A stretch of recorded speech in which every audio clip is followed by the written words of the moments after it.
আল্লাহ রাসূল বলেছেন, যখন প্রথম তোমার বিবির কাছে তুমি যাবে, তোমার বিবি পালঙ্গে বসে আছে, খাটে বসে আছে, চৌকিতে বসে আছে, কপালের উপরে এই যে মাথার চুল রয়েছে, হে পুরুষ তুমি শোনো, দুটা তিনটা চারটা এই চুলগুলাকে তুমি ধরে নিবে, আর ধরে নেওয়ার পর এখানে একটা দোয়া পড়বে, আল্লাহুম্মা ইন্নী আসআলুকা খাইরাহা ওয়া খাইরা মা জাবালতা আলাইহি ওয়া আউযু বিকা মিন শাররিহা ওয়া শাররি মা জাবালতা আলাইহি। এই দোয়াটা পড়িতে হবে। কয়টা লোক দোয়াটা জানি ভাই? দোয়াটা শেখারও চেষ্টা করি নাকো, কেমন করে দোয়াটা পড়বো জানি নাকো। তারপরে রাসূল বলেছেন, উম্মত এবারে যখন তোমার বিবির সাথে মিলামিশা করবে, শুধু প্রথম রাতে নয় রে, যতবার জীবনে তোমার বিবির সাথে তুমি মিলামিশা করবে রে উম্মত, যতবার তোমার বিবির কাছে তুমি যাবে, তোমাকে বিবির সাথে মিলন করার আগে একটা দোয়া পড়িতে হবে। কি দোয়াটা পড়িতে হবে? বিসমিল্লাহি আল্লাহুম্মা জান্নিবিনা শাইতান ওয়া জান্নিবিশ শাইতানা মা রাযাকতানা। বিসমিল্লাহি আল্লাহুম্মা জান্নিবিনা শাইতান ওয়া জান্নিবিশ শাইতানা মা রাযাকতানা। নবী বলেছেন, যখন যখন তোমার বিবির সাথে তুমি মিলন করবে, মিলন করার আগে আগে তোমাকে দোয়াটা পড়িতে হবে। এবারে যত মজলিসে লোক বসে আছেন, এক এক করে যদি আমি জিজ্ঞাসা করি, হয়তো 50টা লোক বলতে পারবেন দোয়াটা, বাকি দোয়াটা পড়িতে পারবেন না। হে মুসলমান, কার 40 বছর বিয়ে করা হয়ে গেল, কার 10 বছর বিয়ে করা হয়ে গেল, কে 5টা ছেলের বাবা হয়ে গেল, কে 10টা ছেলের বাবা হয়ে গেল, জীবনে একদিনও দোয়া পড়লেন না, বিনা দোয়াতে বিবির কাছে চলে গেলেন। এবার বলবেন, মাওলানা জি আমি দোয়া পড়লাম না, দোয়া জানি না, দোয়া শিখলাম না, বিনা দোয়াতে আমি বিবির কাছে চলে গেলাম, তাইলে কি আমার গুনাহ হবে? জি, কতখানি আপনার ক্ষতি হতে পারে, আমার নয়। নবী বলেছেন, উম্মত যতবার তুমি বিনা দোয়াতে তোমার বিবির সাথে মিলন করেছো, অতবার তোমার সাথে সাথে তোমার বিবির কাছে শয়তান তোমার সাথে গিয়েছে। তাহলে দেখেন, এখানে তো ছেলেটার ভবিষ্যৎকে আমরা নষ্ট করে দিলাম, এখানে তো শয়তানকে পিছনে লাগিয়ে দিলাম। এক তো বিয়ের টাইমে ভুল, এক তো বাচ্চাটা যখন আইলো পেটে, স্ত্রী পেটে যখন আইলো, তখন আমরা শয়তানকে আমরা পিছনে লাগিয়ে দিলাম, এখানে আজাদ করে দিলাম, এখানে তো আমাদের ভুল হয়ে গেল। খার যা হোক, এবার আর একটু আগে চলেন। এবার দুনিয়াতে ছেলেটা এলো, 7 দিনকে দিন আকিকা করতে হবে।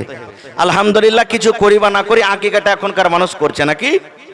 আকিকাটা করছে। এবার ভালো নাম রাখতে হবে, ভালো নাম দিতে হবে। কিন্তু আমরা কি নাম রাখবো? কোনো মৌলানাকে আমরা জিজ্ঞাসা করতে যাব না। নামের মানে যাই হোক, ওর সাথে কোনো মতলব নাই, নাম হইলি হলো।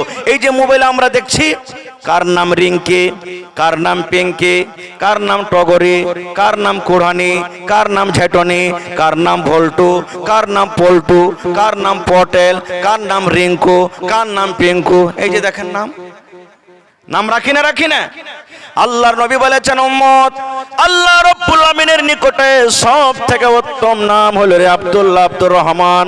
এই জন্য যখন তোমরা নাম রাখবে, আব্দুল্লাহ, আব্দুর রহমান দিয়ে রাখো, কিংবা কোন নবীদের তোমরা নাম রাখো, কিংবা সাহাবায়ে কেরামের নাম রাখতে হবে, কিংবা আল্লাহ রাব্বুল আমিনের যেগুলা সিফাতি নাম আছে, ওই সিফাতি নাম দিয়ে আমাদের ছেলেদের মেয়েদের নাম রাখতে হবে।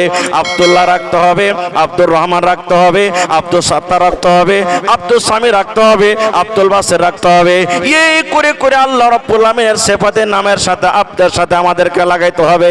অর্থাৎ যেই নাম আপনি দুনিয়াতে রাখবেন, কিয়ামতের দিন ওই নাম এবং তার বাবার নাম ধরে কিয়ামতের দিন ডাকা হবে।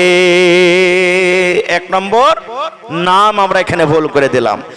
আর একটা কথা আমরা কি ভুল করছি জানেন? দেখবেন, এক তো এখানে ভুল করলাম, দোয়া পড়লাম না।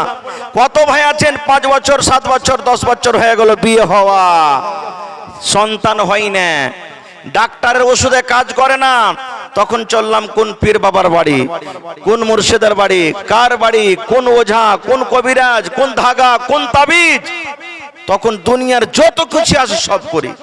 আল্লাহর কাছে তো আমরা সন্তান চাই, কিন্তু সন্তান চাহার মতন চাই না। নেক সন্তান আমরা চাই না। সন্তান হয় না, আল্লাহকে বলছে আল্লাহ 5টা বেটা হয়েছে, আল্লাহ তুমি একটা বেটি গালা দিও। আল্লাহ আল্লাহ 3টা বেটি হয়েছে, আল্লাহ তুমি একটা বেটা গালা দিও। আল্লাহ ছেলে পেলা হয়নি, আল্লাহ ছেলে দাও। ছেলের দোয়া করছি, কিন্তু ছেলেটা কেমন চাইতে হবে এটা দোয়া করি না। ইব্রাহিম নবী সুবহানাল্লাহ 80-85 বছর বয়স, সন্তান হয়নি, আল্লাহর দরবারে দোয়া করছেন। কি দোয়া? রব্বে হাবলি মিনাস সলিহিন। আয় আল্লাহ তুমি আমাকে একটা সন্তান দাও।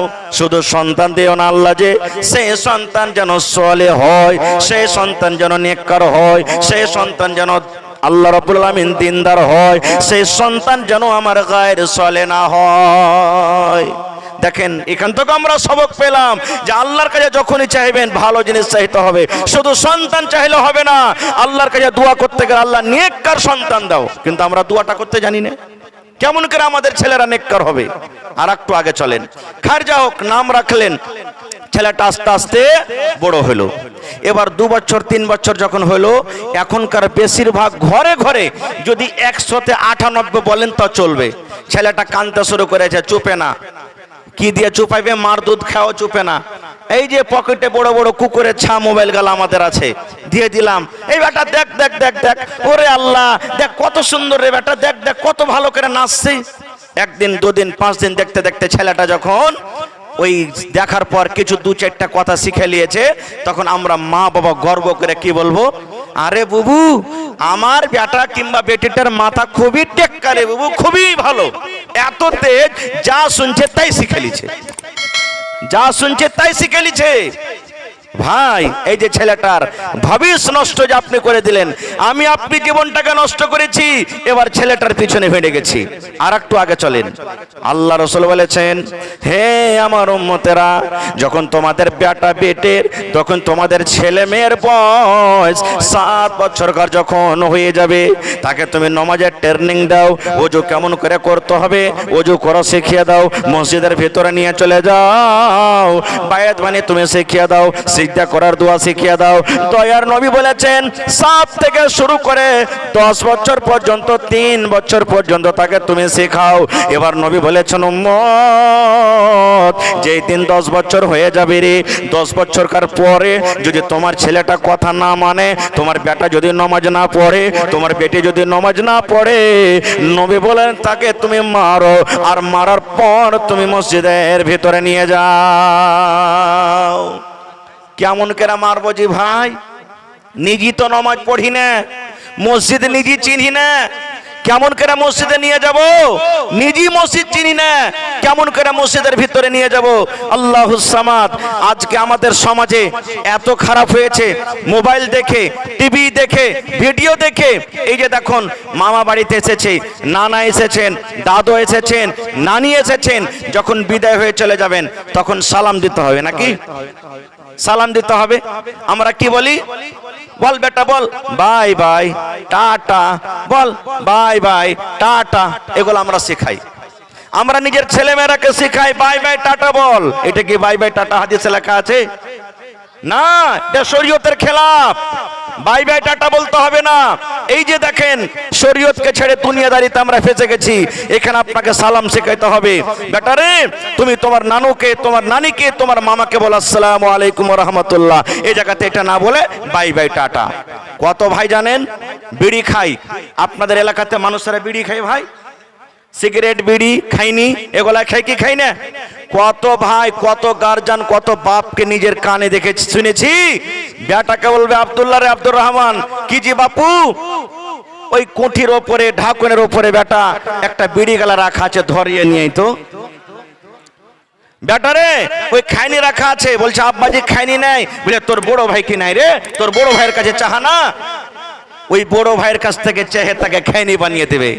বলেন ভাই, নবী বলেছেন 7 বছরে মসজিদ নিয়ে যাও। আর আমি ওকে খাইনি আর বিড়ির যে আমি ট্রেনিং দিচ্ছি, এই ছেলেটা যখন বড় হবে তখন তো ও বলবে, আরে আমার বাপ তো আমাকে বিড়ি ধরাইতে বলেছে, আমাকে সিগারেট ধরাইতে বলেছে, আমাকে খৈনি ধরাইতে বলেছে, তো মনে হয় আমিও যখন বড় হব তো এগুলা মনে হয় আমার ছেলেরাকে আমার মেয়েরাকে এগুলা মনে হয় কাজ বলতে হবে। বলেন এই ছেলেটার জীবন নষ্ট কে করলে? আপনি করেছেন। আর একটা কথা কি, আল্লাহর রহমতে, আল্লাহর দয়াতে বাস আমার টাইম শেষ হয়ে গেছে ভাই। এক দুটা কথা আর বলবো। এখন তো আল্লাহর রহমতে মেলায় ঘরে ঘরে মানুষের ইলম শিখে। আপনাদের এলাকাতে আছে কিনা বলতে পারবো না। আমাদের এলাকাতে আমাদের মাচা ছিঁড়ে যখন 5 বছর 6 বছর বয়স, 4 বছর 3 বছর বয়স, রাইতে যখন পেশাব করতে উঠালছে বাহিরে আইগনেতে গলিতে, ঘুম হালাতে চোখ ঢোলমল করছে, বিছানায় যেন পেশাব না করে দেয়, মা বলতেন, দাদি বলতেন কি, বল না রে বল, কি বল? দোয়া শেখাতেন। 1 বাত্তা 2 বাত্তা 3 বাত্তা, ঘর সত্তা বাহির মত্তা, দোয়া এগুলো 1 বাত্তা 2 বাত্তা 3 বাত্তা, ঘর সত্তা বাহির মত্তা। মায়েরা একটা দোয়া শেখাইতেন। কেন শেখাতেন? এই দোয়াটা পড়িতে গেলে বিছানায় পেশাব করবে না। আচ্ছা বলেন তো এটা কি পেশাব পায়খানা করার দোয়া? ওই যদি মা পড়ালেখা হতো তাহলে এই দোয়াটা শেখাতেন। নবী বলেছেন, উম্মত যখন তুমি পেশাব পায়খানা করতে যাবে তখন এই দোয়াটা পড়বে, বিসমিল্লাহি আল্লাহুম্মা ইন্নী আউযু বিকা মিনাল খুবুসি ওয়াল খাবাইস। এই দোয়া শেখাতেন। 1 বাত্তা 2 বাত্তা শেখাতক না ভাই। ভাই মুসলমান, আমার সময় শেষ হয়ে গেছে। ভাইরে, আল্লাহ যদি হায়াতে রাখেন আবার এই বিষয় নিয়ে কোনো দিন আলোচনা করব। তবে শেষ পায়গাম, শেষ মেসেজ আপনাদেরকে আজকে আমি দিয়ে যাই। আল্লাহ তাবারাক ওয়া তাআলা জাহান্নামের আগুন থেকে আমাদেরকে বাঁচতে বলেছেন। শুধু আমাদেরকে বলেননি, আমাদের ছেলে মেয়ে, মা বাপ, বিবি বাচ্চা, সমস্ত আত্মীয় স্বজনকে বাঁচতে বলেছেন। ভাই জাহান্নাম থেকে বাঁচবো কি করে? তাহলে আমরা জাহান্নাম থেকে বাঁচবো কি করে? জাহান্নাম থেকে কিভাবে বাঁচতে হবে? জাহান্নাম থেকে বাঁচার রাস্তা কি? এই যে আমাদেরকে মাদ্রাসাতে পড়ালেখা করতে হবে, প্রথমে শরীয়ত জানতে হবে, দিন জানতে হবে। এটা মনে করেন আমি বুড়িয়ে গেছি, আমি শিখতে পারিনি, কোনো কারণে জানতে পারিনি, কিন্তু আমাদের ছেলে মেয়েরা আছে, ছোট ছোট বাচ্চা আছে, বেটা বেটিরা আছে, এরাকে শিখাবো নবীর তারিকা মতন জীবনটা যেন কাটতে পারে, এতটুকু আমরা শিখাবো। দিন শেখাবো, শরীয়ত শেখাবো, কোরআন শেখাবো, যেন তারা ভালো আমল, নেক আমল করে আল্লাহ তাবারাক ওয়া তাআলা জাহান্নাম থেকে বাঁচতে পারে। আল্লাহ যেন আমাদেরকে ওই জাহান্নামের ভয়াবহ আযাব এবং জাহান্নামের আগুন থেকে, আযাব থেকে যেন আল্লাহ তাবারাক ওয়া তাআলা আমাদেরকে কিয়ামতের দিন বাঁচিয়েলেন। পড়ুন আল্লাহুম্মা আমিন। এবং আল্লাহ তাবারাক ওয়া তাআলা যেন আমাদের ছেলে মেয়েদেরকে আল্লাহ তাবারাক ওয়া তাআলা জাহান্নামের আগুন থেকে বাঁচিয়েলেন। পড়ুন আল্লাহুম্মা আমিন। রব্বানা তাকাব্বাল মিন্না ইন্নাকা আনতাস সামিউল আলিম। আমিন। আসসালামু আলাইকুম ওয়া রাহমাতুল্লাহি ওয়া বারাকাতুহু।